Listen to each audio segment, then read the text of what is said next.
Let us prove that x in this equation is not a real number. Of course, this is a quadratic equation, and so we can use the quadratic formula, which says x is equal to minus b plus or minus the square root of b squared minus 4ac, all this divided by 2a. Now, if we put in the values of a, b, and c, we get x is equal to minus 0 plus or minus the square root of 0 squared minus 4 times 1 times 25, all this divided by 2 multiplied by 1.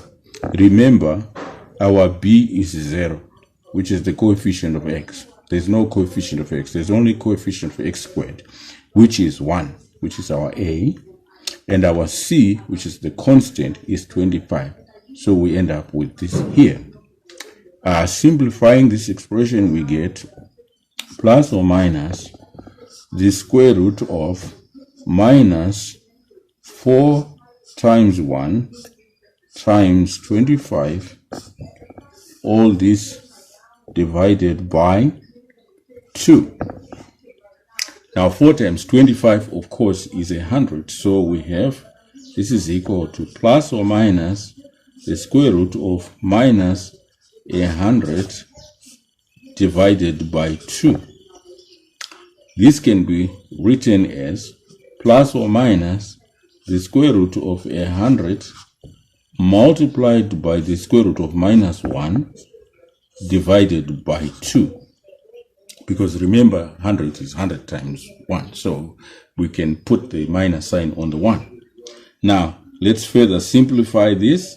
This gives us plus or minus 10 square root of minus 1, all this over 2. Further simplifying, we get plus or minus 5 square root of minus 1, which, when you look at it here, we are stuck because there is no real number, which when we square it, it gives us a negative number. So the square root of minus 1 is actually an imaginary number. It is not real, and it's denoted by the symbol I. So we can write this as plus or minus 5i, where I is an imaginary number. This proves that our x, remember this is our x here, so our x is equal to plus or minus 5i, indicating that our x is not a real number, it's an imaginary number. Till we'll see you next time. Bye-bye.